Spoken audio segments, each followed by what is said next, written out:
ఆంధ్రప్రదేశ్ రాష్ట్ర మాజీ సలహాదారు పరకాల ప్రభాకర్ గారు చేసిన కామెంట్స్ ఈరోజు చర్చనీయాంశంగా మారాయి. ఆయన సింపుల్గా ఒక మాట అంటున్నారు. 2024 ఎలక్షన్స్లో ఏపీలో ఓడేవాళ్ళు గెలిచారు, గెలిచేవాళ్ళు ఓడారు. 49 లక్షల దొంగ ఓట్లు పడ్డాయి. ఇవి ముఖ్యంగా 7 నియోజకవర్గాలు అంటే 7 పార్లమెంట్ నియోజకవర్గాల్లో ప్రభావం చూపించాయి అని చెప్పేసి అసలు దీనికి ఏ ఆధారాలతో ఆయన అంటున్నారు? ఎలక్షన్ అయిపోయి 2 ఏళ్ళు కావస్తున్న తర్వాత ఈ విషయాన్ని బయట పెట్టడం అంటే బయట పెట్టడం అనాలా, లేదంటే కావాలని ఆరోపణలు చేస్తున్నారు అని అనాలో ఇక్కడ ఎవరికి అర్థం కాని పరిస్థితి. ఎందుకంటే ఈ మాట చెప్పడానికి ఇన్నేళ్ళు ఎందుకు సమయం పట్టింది, ఆ రోజు నిజం తెలుసుంటే ఎందుకు యాక్షన్ తీసుకోలేదు, ఎందుకు బయటకు వచ్చి మాట్లాడలేదు అని వివిధ రకాల ప్రశ్నలు ఉత్పన్నమవుతున్నాయి. సో దీని గురించి ఈరోజు డిస్కస్ చేద్దాం. మనతో మాట్లాడడానికి ప్రముఖ పొలిటికల్ అనలిస్ట్ అప్పసాని రాజేష్ గారు ఉన్నారు. ఆయన అడిగి తెలుసుకుందాం. నమస్కారం సార్. నమస్కారం.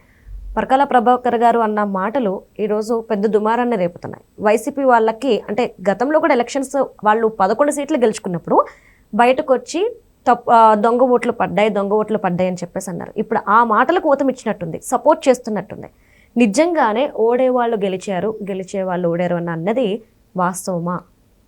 ఇప్పుడు వాస్తవంగా పరకాల ప్రభాకర్ గారు నేను విన్న వరకు ఆయన లండన్ స్కూల్ ఆఫ్ ఎకనామిక్స్లో చదువుకున్న చాలా అత్యున్నత విద్యావంతుడు. ఆయన ఈటీవీలో ప్రతిధ్వని నిర్వాహకుడుగా నేను చాలా ఆయన ప్రజెంటేషన్స్ చూస్తూ ఉండేవాడిని. తర్వాత రోజుల్లో సమైక్యాంధ్ర ఉద్యమం సందర్భంగా, అలాగే 14-19 మధ్యకాలంలో చంద్రబాబు నాయుడు గారి ప్రభుత్వ హయాంలో కమ్యూనికేషన్ సలహాదారుడిగా చంద్రబాబు నాయుడు గారితో పాటు ఆయన ప్రస్థానం కూడా కొనసాగింది. అటువంటి పరకాల ప్రభాకర్ గారు రీసెంట్గా ఒక యూట్యూబ్ ఛానల్లో దేశవ్యాప్తంగా ఎలక్షన్ కమిషన్ ద్వారా నిర్వహణ జరుపుతున్న సర్ మీద ఆయన 1 అవర్, సుమారుగా 1 అవర్ నేను ఇంటర్వ్యూ మొత్తం కూడా విన్నా నేను. అలాగే ఆయన ది వైర్ అనే వెబ్సైట్కి రాసిన ఆంధ్రప్రదేశ్ రాష్ట్ర ఎన్నికల గణాంకాల గురించి, అంటే ఎలక్షన్ కమిషను 5 గంటలకి ఇచ్చిన బులెటిన్లో ఎంత పర్సంటేజీ పోలింగ్ అనేది ప్రకటించారు, 8 గంటలకి ఎంత పర్సంటేజ్ అని ప్రకటించారు, 11:30 గంటలకి ఎంత పర్సంటేజ్ అని ప్రకటించారు, తెల్లవారుజామున 2 గంటల వరకు జరిగిన పోలింగ్ను దృష్టిలో ఉంచుకొని మరుసటి రోజుకి ఎంత పర్సంటేజ్ అని ప్రకటించారు, మే 17వ తారీఖు ఎంత పర్సంటేజ్ అని ప్రకటించారు అనే ఎలక్షన్ కమిషన్ ప్రకటనలను బేస్ చేసుకొని ఈ ప్రకటనల మధ్య ఉన్న వ్యత్యాసాన్ని ఆయన కూడా లాజికల్గా అనలైజ్ చేసి ఈ విధంగా అంటే ఇంత ఇర్రేషనల్గా ప్రకటనలు ఇచ్చారు కాబట్టి మనం పోలింగ్ జరిగిన ప్యాటర్ను 1 నిమిషానికి 1 గంటకి అయిన పోలింగ్ పర్సంటేజీ దాంతో కంపేర్ చేసినప్పుడు ఈ ప్రకటన తర్వాత ఈ ప్రకటన మధ్యలో ఇంత పోలింగ్ పర్సంటేజ్ పెరిగింది అని చెప్తున్నారు. కాబట్టి ఇక్కడ ఇవి లాజికల్గా అనిపించట్లేదు అని చెప్పనే ఒక రకమైన అనుమానాలు వ్యక్తం చేస్తూ రాష్ట్ర ప్రజల ప్రజాస్వామ్య స్ఫూర్తితో తమ ఓటుని నిక్షిప్తం చేయటం ద్వారా ఇచ్చిన తీర్పుని ఒక రకంగా మాట్లాడుకుంటే ఆ తీర్పు పట్ల అనుమానాలు వ్యక్తమయ్యే విధంగా ఆయన కొన్ని అభిప్రాయాలు వ్యక్తం చేశారు. అదే అంశాన్ని ప్రస్తావిస్తూ ప్రొఫెసర్ నాగేశ్వర్ గారు కూడా ది వైర్లో పరకాల ప్రభాకర్ గారు ఏ అంశాలని రైజ్ చేశారో, ఏ అనుమానాలను వ్యక్తం చేశారో ఆ యాజిటీస్గా ఆ గణాంకాలతో కూడా వారి ఛానల్లో వారు ఒక వీడియో మాట్లాడారు. నేను నాగేశ్వర్ గారి వీడియో కూడా విన్నా నేను. అయితే ఇక్కడ నాగేశ్వర్ గారు ఏమి ప్రభాకర్ గారి లాగా ఒక లాజికల్ కంక్లూషన్కి ఆయన రాలా, కేవలం ఈ అభిప్రాయాలనే ఆయన వ్యక్తం చేశారు. అయితే ఇక్కడ గమనించుకోవాల్సింది ఏంటంటే, ఇప్పుడు ఎలక్షన్ కమిషను వాళ్ళు ప్రతి గంటకి జరిగిన పోలింగ్ పర్సంటేజ్ గురించి వాళ్ళు ప్రకటనలు ఇస్తూ ఉంటారు. అంటే ఇవాళ పోలింగ్ పూర్తయ్యేటప్పటికి ఇంత పర్సంటేజీ, ఆ తర్వాత పూర్తి స్థాయి సమాచారం వచ్చిన తర్వాత ఇంత పర్సంటేజ్ అనేది ఎలక్షన్ కమిషన్ వైపు నుంచి ఆ భిన్న గణాంకాలతోటి ఎప్పుడూ ప్రకటనలు వస్తూనే ఉన్నాయి. అయితే ఇక్కడ గమనించుకోవాల్సింది ఏంటంటే, ఒక ఎన్నిక జరిగిన ప్రాసెస్, అలాగే ఓటర్ల నమోదు, ఓటర్ల తొలగింపు ప్రక్రియ, వీటి మీద ఇప్పుడు సరణి గురించి వివాదాస్పదం చేస్తూ ఎలక్షన్ కమిషన్ తీసుకుంటున్న చర్యల గురించి అనుమానాలు రేకెత్తే విధంగా పరకాల ప్రభాకర్ గారు అనుమానాలు వ్యక్తం చేస్తూ ఆయన మాట్లాడిన తీరు, అలాగే ఇవాళ ఈ పోలింగ్ జరిగిన ప్రక్రియ మీదే అనుమానాలు వ్యక్తమయ్యే విధంగా ఆయన రాస్తున్న మాట్లాడుతున్న తీరు చూసిన తర్వాత నాకు అనిపించింది ఏంటంటే, నాకు తెలిసి పరకాల ప్రభాకర్ గారి తల్లిదండ్రులు ఇరువురు కూడా చట్టసభలకు ప్రాతినిధ్యం వహించిన వారే. మరి వారు శాసనసభ్యులుగా ప్రత్యక్ష ఎన్నికల్లో నెగ్గారా లేకపోతే ఎమ్మెల్సీలకు పనిచేశారనేది అయితే నాకు క్లారిటీ లేదు, కానీ వారు ఇరువురు చట్టసభలకు ప్రాతినిధ్యం వహించిన వాళ్ళే. బహుశా వారు ప్రత్యక్ష ఎన్నికల్లో కనుక పాల్గొని ఉండుంటే ఆ ఎన్నికల సందర్భంగానైనా సరే పరకాల ప్రభాకర్ గారికి రూట్ లెవెల్లో ఓట్ల చేర్పులు తొలగింపుల ప్రక్రియ ఎలా ఉంటుంది, అలాగే పోలింగ్ ప్రక్రియ పట్ల కూడా వారికి కొంత అవగాహన ఉండే ఉంటుందని చెప్పి నేను నమ్ముతున్నా. నేనైతే 1991 నాకు 22వ సంవత్సరం అప్పటి నుంచి నేను పోలింగ్ బూత్ ఏజెంట్గా నేను కూర్చున్న అనుభవం, నాకు ఆ పరిజ్ఞానం కూడా ఉంది. అలాగే 2014లో నా వైఫ్ ఎంపీటీసీ కంటెస్ట్ చేసింది. 2020లో అప్పుడు నేను ఎంపీటీసీకి నామినేషన్ వేసుండి తర్వాత తెలుగుదేశం పార్టీ ఎన్నికలను బాయ్కాట్ చేస్తూ నిర్ణయం తీసుకోవడంతో నేను కూడా ఎన్నికను బాయ్కాట్ చేసి నేను అసలు ఊళ్ళోకి కూడా అడుగు పెట్టలేదు, ఏజెంట్ని కూడా పెట్టలా. కానీ నాకైతే స్థానిక సంస్థల నుంచి కూడా ఎన్నికల ప్రక్రియ పట్ల ఒక స్పష్టమైన అవగాహన, అనుభవం రెండూ ఉన్నాయి నాకు. నేను పలు దఫాలు పోలింగ్ ఏజెంట్గా ఉన్నా, కౌంటింగ్ ఏజెంట్గా ఉన్నా, క్యాండిడేట్కి చీఫ్ ఏజెంట్గా పనిచేస్తున్నా, కాబట్టి కౌంటింగ్కి కూడా చీఫ్ ఏజెంట్గా పనిచేస్తున్నా నేను. కాబట్టి నాకున్న స్పష్టమైన అవగాహనతో నేను చెప్పదలుచుకున్నా ఇవాళ. ఇప్పుడు వారికి ఉన్న పరిజ్ఞానంతో వారు ఆ గణాంకాలను మెన్షన్ చేస్తూ వారు ఎలా అయితే ఒక ఆర్టికల్ రాశారో, అలాగే నాకున్న పరిజ్ఞానంతో నేను కూడా కొన్ని వివరాలు షేర్ చేయాలనుకుంటున్నా. ఇప్పుడు సహజంగా మనకి గ్రామీణ ప్రాంతాలనే కాదు, ఇప్పుడు మన ఎలక్షన్ కమిషను ఎన్నికలు నిర్వహిస్తుంది. ఎన్నికల నిర్వహణ సందర్భంగా కోడ్ ఆఫ్ కాండక్ట్ అంటే ఎన్నికల నోటిఫికేషన్ విడుదలైన దగ్గర నుంచి రాష్ట్ర ప్రభుత్వ యంత్రాంగం ఎన్నికల కమిషన్ యంత్రాంగంగా మారిపోద్ది. అంతకుమించి ఎన్నికల కమిషన్ కంటూ ప్రత్యేక యంత్రాంగం ఉండదు. ఇవాళ మనం చూస్తూ ఉండే మన విఆర్ఓనే, లేదు మన పంచాయతీ సెక్రటరీయో, సహజంగా విఆర్ఓలు అవుతారు, ప్రెసిడెంట్ ఆఫీసర్లు అవుతారు. మన గ్రామంలో పనిచేసే గతంలో అంగన్వాడీ టీచర్ని బిఎల్ఓలుగా అపాయింట్ చేసేవారు. తర్వాత ఇప్పుడు గ్రామ వార్డు సచివాలయ సిబ్బందిలో మహిళా కానిస్టేబుల్ని బిఎల్ఓలుగా అపాయింట్ చేశారు. ఎలక్షన్ కమిషను ఓటర్ల తొలగింపులు చేర్పుల ప్రక్రియ నోటిఫికేషన్ విడుదల చేసినప్పుడు బిఎల్ఓలు ఓట్ల నమోదు అప్లికేషన్స్ తీసుకుంటారు. ఓట్ల తొలగింపుల అప్లికేషన్ కూడా వాళ్ళ చేతికే ఇస్తారు. సహజంగా ఒక గ్రామంలో ఒక 2000 ఓటింగ్ ఉన్న గ్రామంలో 2 పోలింగ్ బూతులు ఉంటాయి. ఒక్కొక్క పోలింగ్ బూత్లో సుమారుగా 1000 ఓట్లు ఉంటాయి. సుమారుగా చెప్తున్నాను నేను, కొన్ని తక్కువ ఉండొచ్చు, కొన్ని ఎక్కువ ఉండొచ్చు. సుమారుగా 1000 ఓట్లు ఉంటాయి. ఆ సుమారుగా 1000 ఓట్లు ఉండే దగ్గర ఆ గ్రామానికి సంబంధించి, లేదు ఆ వార్డుకు సంబంధించి ఆ 1000 ఓట్ల గురించి అవగాహన ఉన్న ఆయా రాజకీయ పక్షాల ఏజెంట్లు ఉంటారు. అంటే స్థానిక నాయకత్వం ఉంటుంది. వాళ్ళకి ఓటర్ లిస్టు గురించి ఒక స్పష్టత ఉంటుంది. మన గ్రామంలో ఉన్న 2000 జనాభా ఎవరు ఒకసారి ఓటర్ లిస్టు చూస్తే వాళ్ళు చెప్పేయగలుగుతారు. నేనైతే 1994 నాడు 93-94 నాడు 2264 ఓట్లు ఉండేవి మా ఊర్లో, 2 పోలింగ్ బూతులు కలిపి. Booth number 16 and 17 of Vemur constituency. ఆ 2264 మంది నేను ఆ పేర్లు చూస్తే వాళ్ళు ఇల్లేది, వాళ్ళు ఎవరు, వాళ్ళ తల్లిదండ్రులు ఎవరు, ఒకవేళ వాళ్ళు ఊర్లో ఉంటున్నారా, బయట ఉంటున్నారా, అసలు శాశ్వతంగా వలస వెళ్ళిపోయిన వాళ్ళ, లేదు వాళ్ళు తాత్కాలికంగా ఉపాధి రీత్యానో విద్యాపరంగానో బయట ఉంటూ వాళ్ళ కుటుంబాలు మూలాలు ఎక్కడే ఉన్నాయా. కొంతమంది ఏమవుతుందంటే ఆడపిల్ల పెళ్లి కాగానే కూతురుతో పాటు అల్లుడి ఓటు కూడా ఇక్కడ చేరుస్తారు. అదే క్రమంలో గ్రామంలో ఎవరికి కొత్తగా పెళ్ళిళ్ళని, ఎవరింటికి కొత్తగా కోడళ్ళు వచ్చారు, వాళ్ళ ఓట్లు ఇంకా చేర్చబడ్డాయా చేర్చలేదనేది నాకు ఒక స్పష్టత ఉండేది, నాకు చాలా స్పష్టమైన అవగాహన ఉండేది. ఓకే. ఎవరికైనా ఆ సంవత్సరం కొత్తగా ఎవరింట్లో పెళ్ళిళ్ళని కూడా నాకు తెలుసు. అంటే ఒక గ్రామంలో మనం నాయకత్వం వహించేటప్పుడు ఆ గ్రామంలో ఉండే కొద్ది వేల మంది ఓటర్ల లిస్టు గురించి అవగాహన లేని ఇంప్రాక్టికల్ పాలిటీషియన్స్ గ్రామంలో ఉండరు. అవును. ఎందుకంటే అదే ఓటర్లు స్థానిక సంస్థలకి పంచాయతీ వార్డుకి వాళ్ళు వేయాలి, పంచాయతీ సర్పంచ్కి వాళ్ళు వేయాలి, ఎంపీటీసీకి వాళ్ళు వేయాలి, జడ్పీటీసీకి వాళ్ళు వేయాలి, ఎమ్మెల్యే ఎంపీ కూడా అందరూ అదే ఓటర్లు. కాబట్టి ఆ గ్రామంలో స్థానికంగా నాయకత్వం ఇచ్చే వాళ్ళకి మొట్టమొదటి ఓటర్ లిస్టు గురించి ఒక అవగాహన ఉంటుంది. అలా ఉండే క్రమంలో ఎవరు చనిపోయారు అనేది కూడా మనకు ఆ గ్రామంలో తెలుస్తుంది. అలా చనిపోయిన వాళ్ళు ఓటర్లు కనుక లిస్టులో కంటిన్యూ అవుతుంటే ఈ రెండు రాజకీయ పక్షాలకి ఆ చనిపోయిన వాళ్ళ ఓట్ల తొలగింపుల పట్ల అభ్యంతరం ఉండదు.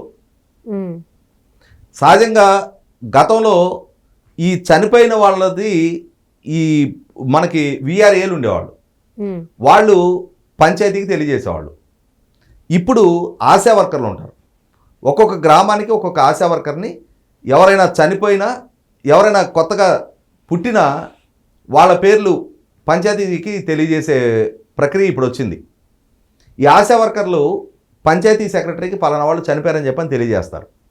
అలా తెలియజేసిన క్రమంలో ఏమవుతుందంటే వాళ్ళ డెత్ సర్టిఫికేట్ కూడా పంచాయతీ సెక్రటరీ దగ్గర నుంచే తీసుకోవడానికి ఆస్కారం కలుగుద్ది. రెండోది వెల్ఫేర్ స్కీమ్స్ ఉంటాయి. వాళ్ళు చనిపోయిన వ్యక్తి ఓల్డేజ్ పెన్షన్ హోల్డరు ఏదైనా అయి ఉంటే నెక్స్ట్ మంత్కి అతని పేరిట పెన్షన్ రిలీజ్ కాదు. ఆ తక్షణ సమాచారం అందించే వ్యవస్థ ఉంది గ్రామాల్లో. ఇవాళ ఓటర్ లిస్టు దగ్గరికి వచ్చేప్పటికీ చనిపోయినా కూడా వాళ్ళ పేర్లు కొనసాగుతుంటే వాటిని తొలగించే సందర్భంలో ఏ రాజకీయ పక్షానికి అభ్యంతరం ఉండదు. ఆ ఊర్లో రెండు రాజకీయ పక్షాలు బలంగానే ఉన్నా ఏ ఊరికి ఊరు మొత్తానికి మొత్తం ఒకే రాజకీయ పక్షానికి అనుకూలంగా ఉండేది చాలా అరుదు. ఆ ఊర్లో 2000 ఓటింగ్ ఉంటే 2000కి 2000 ఒకే పార్టీకి అనుకూలంగా ఉండే ఆ గ్రామాలు చాలా అరుదుగా ఉంటాయి.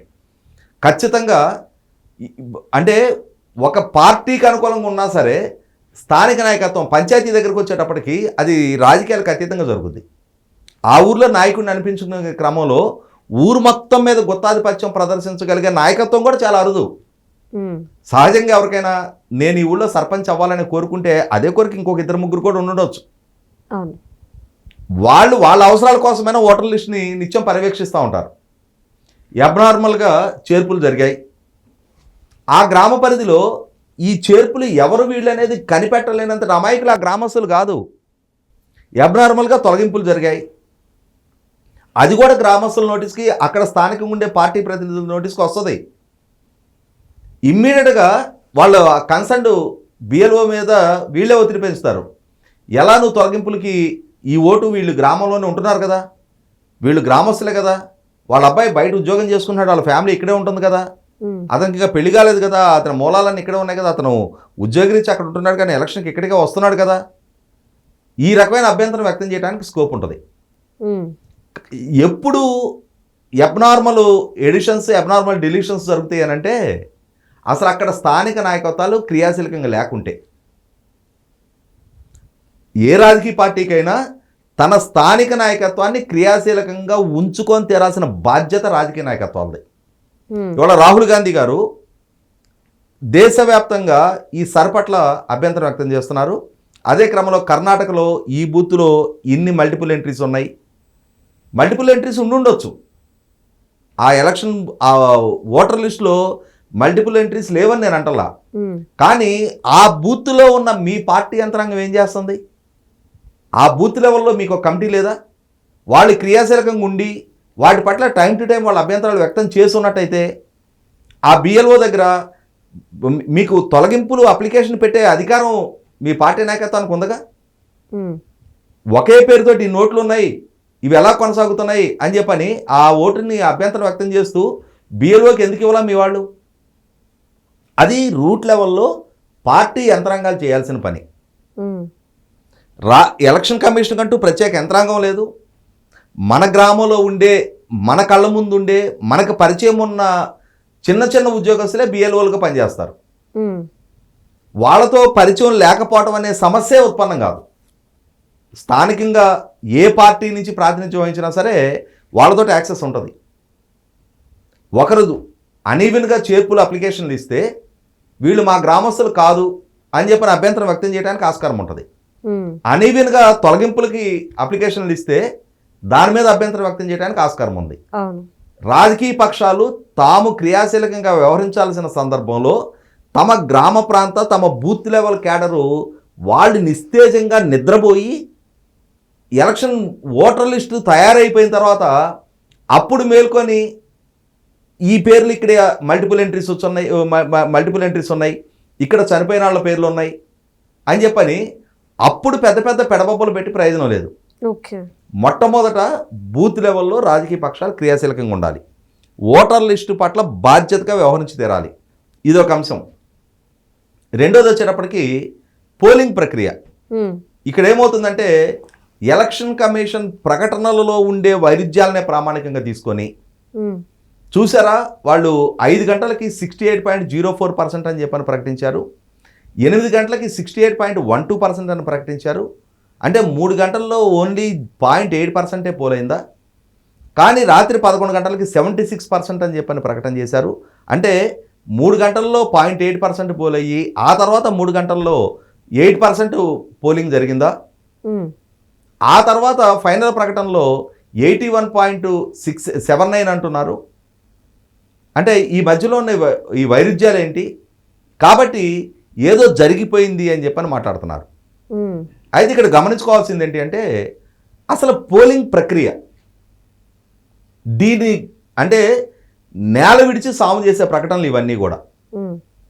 ఇవాళ పరకాల ప్రభాకర్ గారికి నేను స్పష్టం చేయదలుచుకున్నది ఏంటంటే మొట్టమొదటి ఆయన ఈ అనుమానాలు ఆ ప్రకటనల మీద బేస్ అయ్యి మాత్రమే అనుమానాలు వ్యక్తం చేసే ముందు అసలు పోలింగ్ ప్రక్రియ గురించి ఆయన కొంత అవగాహనతోటి ఆయన ఒక నిర్ణయానికి రావాల్సిన అవసరం ఉంది.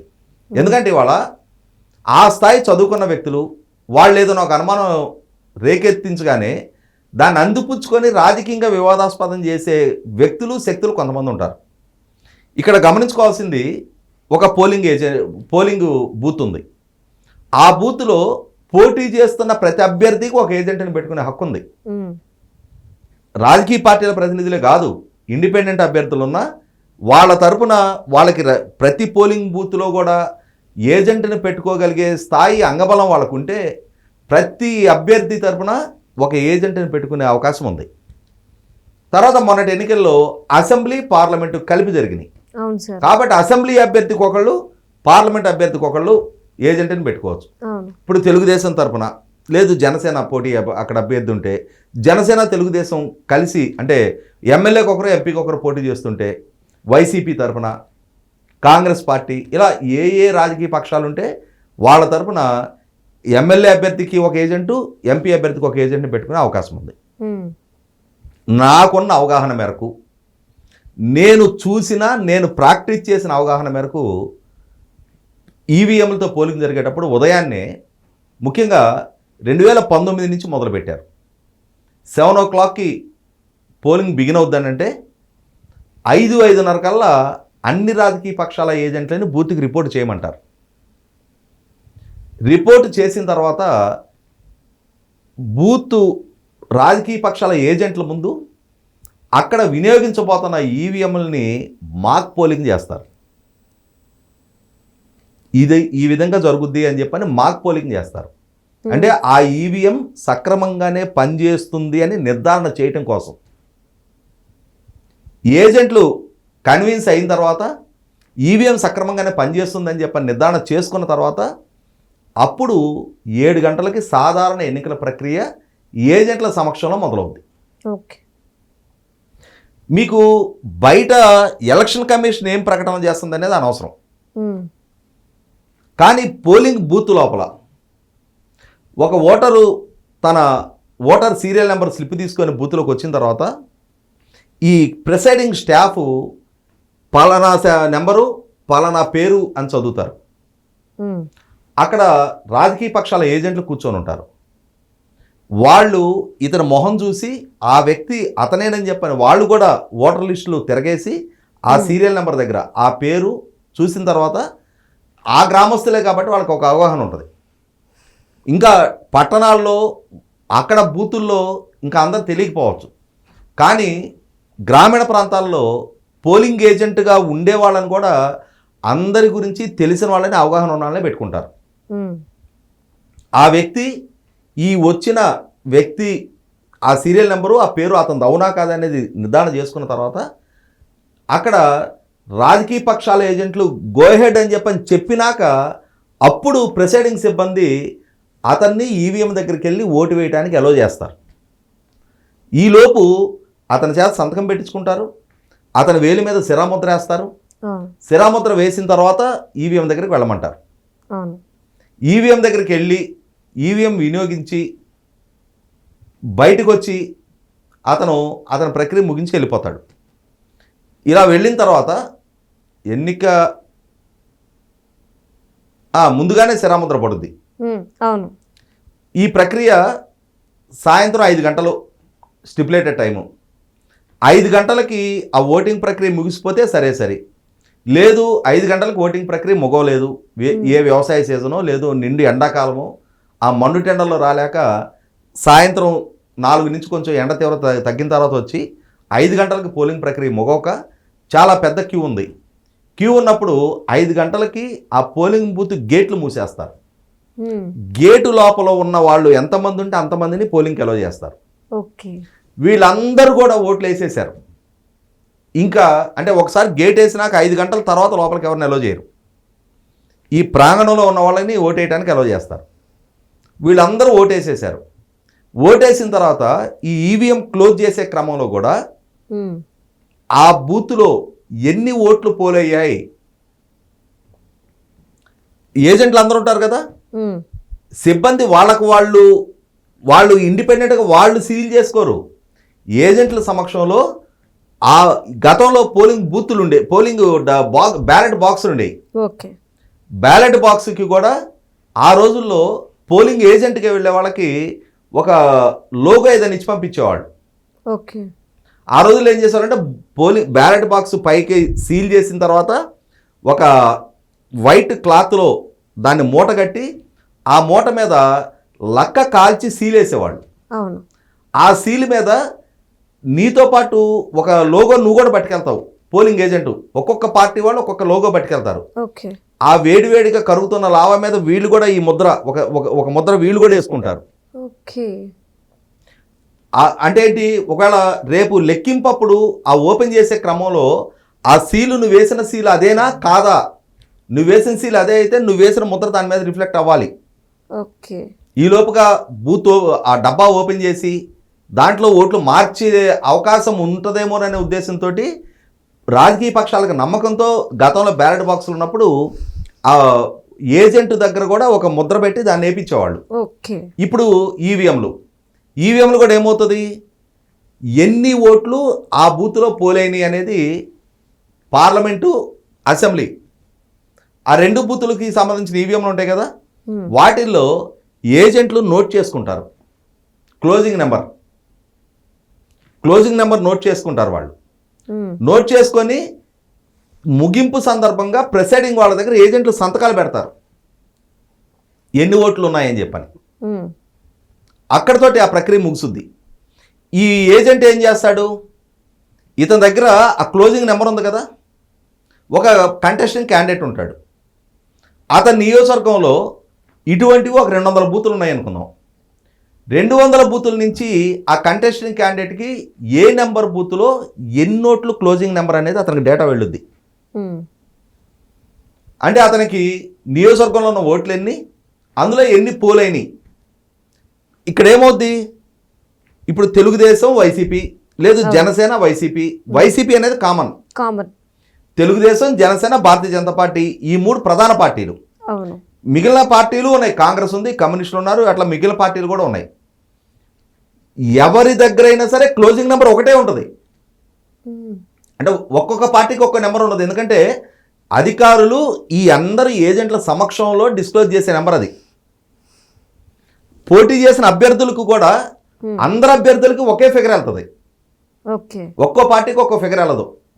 ఎందుకంటే అక్కడ నిక్షిప్తమైన నెంబర్ ఏదైతే ఉందో అదే నెంబరు అన్ని పార్టీలకు వెళ్ళుద్ది. అన్ని పార్టీల అభ్యర్థులకి ఆ నియోజకవర్గ వ్యాప్తంగా అన్ని బూతుల్ని టోటల్ చేసుకుంటే ఎన్ని ఓట్లు పోలేని అనేది ఒక క్లారిటీ వస్తుంది. ఇది పోలింగ్ ప్రక్రియ. తర్వాత లెక్కింపు ప్రక్రియ ఉంటుంది. ఓకే. లెక్కింపు ఏజెంట్ వెళ్ళేటప్పుడు రాజకీయ పక్షాల అభ్యర్థులు వాళ్ళకి ఈ బూత్ వారి డేటా ఇస్తారు. పలానా 16 నెంబర్ బూతు ఈ నోట్లు పోలేని. ఆ పార్టీ తరఫున ఎమ్మెల్యేకి ఏజెంట్లు ఉంటారు, ఎంపీకి ఏజెంట్లు ఉంటారు. ఓకే.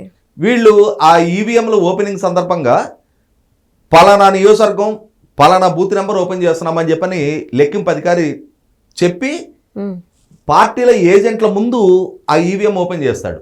ఓకే. ఓపెన్ చేసినప్పుడు క్లోజింగ్ నెంబర్ ఎంతో నీ ఏజెంట్ ఇచ్చున్నాడు ఆల్రెడీ. అవును, ఇచ్చే ఉన్నారు. నీకు ఓపెన్ చేసినప్పుడు అదే రిఫ్లెక్ట్ అవ్వాలి అక్కడ. అవును, నిజమే.